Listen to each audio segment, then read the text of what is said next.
Good morning all of you. आज हम लोग डिस्कस करेंगे, बहुत इंपॉर्टेंट टॉपिक है, न्यूमेरिकल है। पिछले वीडियो में हमने इससे रिलेटेड कुछ थ्योरीज पार्ट को डिस्कस किया था। सिंगल डिग्री ऑफ फ्रीडम से रिलेटेड है, damping ratio, damping coefficient, natural frequency, numerical हम देखेंगे।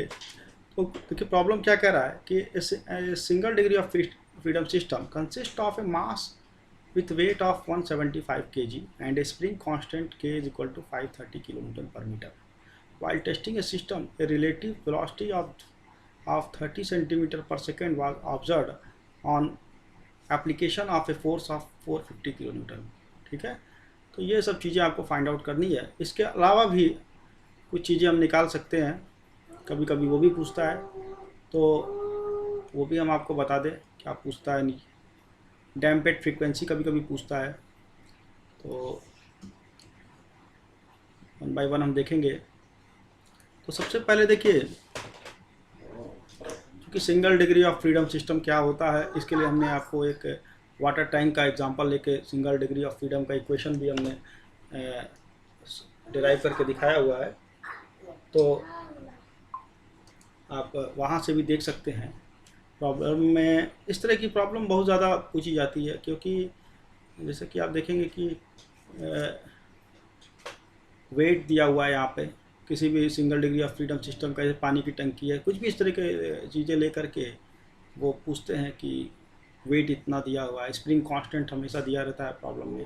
ठीक है, उस समय उसकी वेलोसिटी के बारे में ज़रूर बात करते हैं कि वेलोसिटी दी हुई है। ठीक है, और कुछ एक्सटर्नल फोर्स लगता है। जैसे कि आप जानते हैं कि किसी भी सिस्टम में फोर्स देने का मतलब क्या है। फोर्स देने का मतलब ये है कि जब तक आप कोई एक्सटर्नल फोर्स लगाएंगे नहीं, ठीक है ना, तब तक क्या है, वो डायनेमिक प्रॉब्लम होगी नहीं। ठीक है ना, जैसे हमने एक्सटर्नल फोर्स लगाया तो सिस्टम क्या हो गया, डायनेमिक सिस्टम हो गया। ठीक है, और डायनेमिक सिस्टम होने की वजह से प्रॉब्लम में रेस्टोरिंग फोर्स तो स्प्रिंग की वजह से आएगा, बट डैम्पिंग फोर्सेस जो है वो जनरेट हो जाएगा। ठीक है ना, तो ये पूरी प्रॉब्लम को अभी हम समझेंगे स्टेप बाय स्टेप्स। तो सबसे पहले देखिए, मास दिया हुआ है 175 kg, स्प्रिंग कांस्टेंट के दिया हुआ है। स्प्रिंग कांस्टेंट जो है, इसकी वैल्यू डिपेंड करेगी स्प्रिंग के ऊपर, कैसे स्प्रिंग है। वेलोसिटी एक्स डॉट, ये हमारे आप पिछले वीडियो में देख सकते हैं कि एक्स डॉट जो है, एक्स डॉट से वेलोसिटी को हमने यहाँ पे डिनोट किया है। वीडियोज़ में आपको मिल जाएगा कि क्या है ये। Velocity is equal to 0.3 metre per second, 30 centimetre per second को हमने कन्वर्ट कर दिया है, और F is equal to 450 newton. तो सबसे पहले डैम्पिंग फोर्सेस हम निकालते हैं। डैम्पिंग फोर्सेस क्या होगा, तो देखिए किसी भी सिस्टम के ऊपर जैसे ही कोई एक्सटर्नल फोर्स लगेगा 450 किलोमीटर का, तो ये स्प्रिंग है, स्प्रिंग से कनेक्टेड है, तो restoring forces and then damping forces opposite direction में दोनों लग रहे होंगे। तो damping forces F D is equal to C into X dot. ठीक है ना, एक्स डॉट क्या है, दैट्स ए वेलोसिटी। तो यहाँ पे हमने इसकी वैल्यू पुट कर दिया, एफ की 450 जो एक्सटर्नल फोर्स है is equal to C into, C क्या है, सी जो है यहाँ पे damping coefficients, C into X dot, and C is equal to 450 upon 0.3 metre per second. तो 1500 के आसपास लगभग आया है, 1500 न्यूटन सेकेंड पर मीटर। ठीक है, डैम्पिंग कोफिशिएंट सी।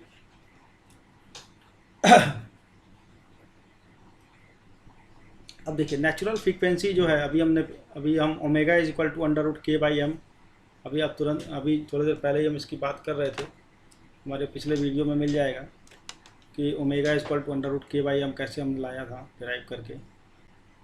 k जहाँ पे स्प्रिंग कांस्टेंट है और m जो है इसका मास है, यहाँ पे 175 kg।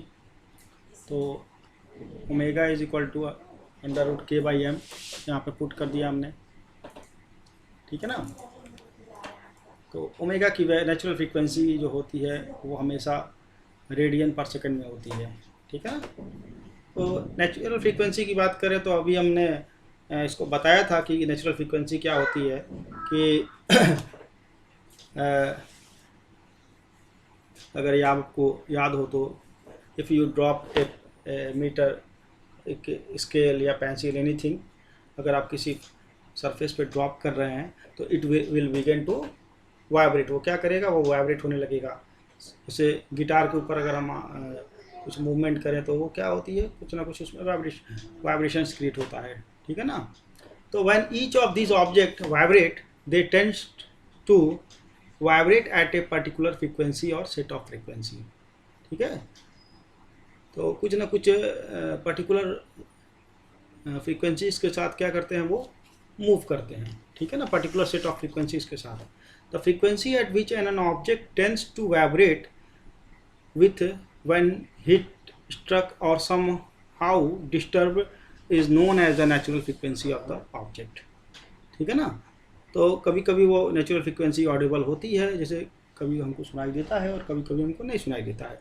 तो वो कैसे होता है उसको समझते हैं कि if the amplitude of the vibrations are large enough and if natural frequency is within the human frequency range, then the vibrating object will produce sound waves that are audible, ठीक है ना। कभी कभी ऑडिबल होता है, कभी कभी Audible नहीं होता है। तो ये बात हमने काफ़ी डिस्कस की है।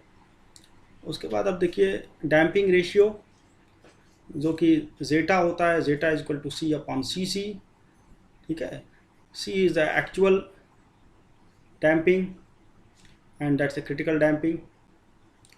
तो इस जेटा या रो से आप डिनोट करिए, zeta is equal to less than 1। यहाँ लेस देन 1 आ रहा है, तो अगर लेस देन 1 आएगा तो क्या होगा, ये भी हमने आपको बताया था कि जेटा की वैल्यू लेस देन 1 है तो क्या हो रहा है।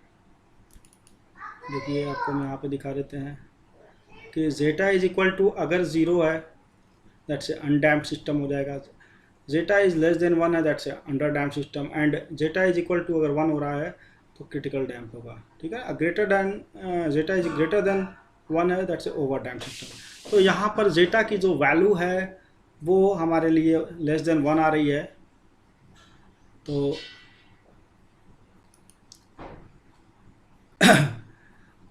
आप यहाँ से समझ सकते हैं, ठीक है ना।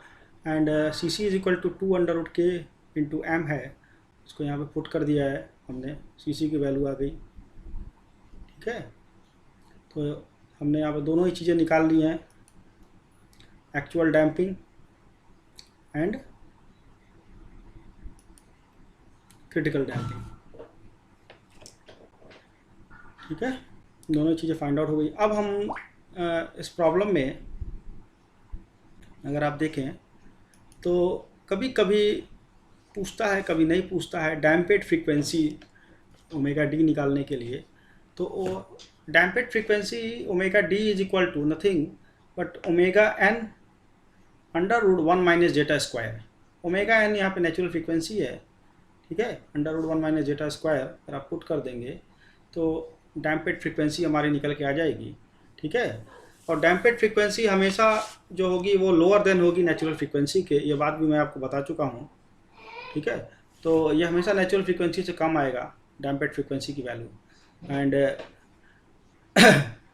दैट्स ए 54.87 रेडियन पर सेकेंड, ठीक है। और यहाँ पर अगर आप देखेंगे स्लाइटली फ़र्क है, ज़्यादा फ़र्क नहीं होगा, कुछ ना कुछ कम आएगा। नेचुरल फ्रीक्वेंसी आ रही है 55.033 रेडियन पर सेकेंड, और इसकी वैल्यू अगर आप देखें डैम्पेड फ्रीक्वेंसी की तो दैट्स 54.87 रेडियन पर सेकेंड। तो ठीक है, अभी नेक्स्ट वीडियो में हम इससे रिलेटेड और भी कुछ प्रॉब्लम देखेंगे जो काफ़ी इम्पॉर्टेंट्स है। और अगर आपको कोई डाउट्स है तो आप इससे रिलेटेड चीज़ें हमसे पूछ सकते हैं कि हम और भी इसके बारे में डिस्कस करेंगे कि क्या क्या। अभी तो इस वीडियोस में इतना ही पॉसिबल है, तो इससे रिलेटेड और भी चीज़ें अगर आप समझना चाहेंगे तो हम आपको बताएंगे। Okay, thank you. अब